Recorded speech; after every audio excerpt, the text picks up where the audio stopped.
ఉమ్మడి నల్గొండ జిల్లాలో పీడీఎస్ బియ్యం అక్రమ దందాకు పాల్పడుతున్న నిందితులకు ఉచ్చు బిగుస్తుంది. నల్గొండ జిల్లా దామచర్ల మండలం వాడపల్లి వద్ద అక్రమంగా ఆంధ్ర ప్రాంతానికి తరలిస్తున్న 22 టన్నుల పీడీఎస్ బియ్యంతో ఉన్న లారీని పోలీసులు పట్టుకున్నారు.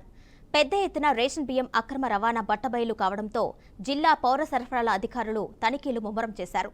పలువురు పాత నేరస్తులను తహసీల్దార్కు బైండ్ ఓవర్ చేశారు. ఇప్పటి వరకు రేషన్ బియ్యం దందాలో డీలర్ల పాత్రే ఉండేది. అయితే ఇప్పుడు ఇతర వ్యక్తుల పాత్ర కూడా వెలుగు చూడటం చర్చనీయాంశమైంది. దీంతో అప్రమత్తమైన అధికారులు నేరేడుచుట్ల మండలంలోని 3 రేషన్ డీలర్లపై కేసులు నమోదు చేశారు.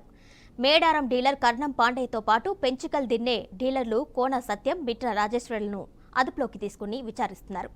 నిన్న మధ్యాహ్నం అందాజా 11 గంటల టైంలో వాడపల్లి ఎస్ఐ రవికుమార్కి ఈ హుజూర్ నగర్ వైపు నుంచి ఆంధ్ర వైపు అంటే ఈ అద్దంకి వైపు ఒక పీడిఎస్ రైస్ లోడ్ తోటి లారీ వెళ్తుందనే ఇన్ఫర్మేషన్ మీద జాన్పాడు క్రాస్ రోడ్ వద్ద మా వాళ్ళు వెహికల్స్ చెక్ చేసినారు.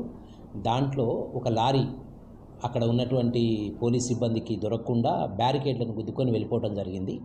ఆ లారీని Vadapalli SI and team Krishna river bridge మీద ఒక కంటైనర్ సహాయంతో దాన్ని ఆపి పట్టుకోవడం జరిగింది. దాంట్లో ఒక 22 టన్నులు పీడిఎస్ రైస్ దొరికింది.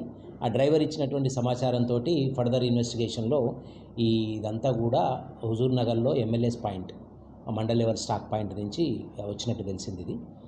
దీంట్లో ఒక 3 డీలర్లు హుజూర్ నగర్ ఏరియాకి చెందినటువంటి నేరేడుచల్ల, మేడారం ఆ ఏరియాకి చెందినటువంటి ఒక 3 డీలర్లు వాళ్ళ పేరు మీద అక్కడ గోడౌన్లో ఈ సివిల్ సప్లైస్ గోడౌన్లో రైస్ ఎత్తుకున్నట్టు.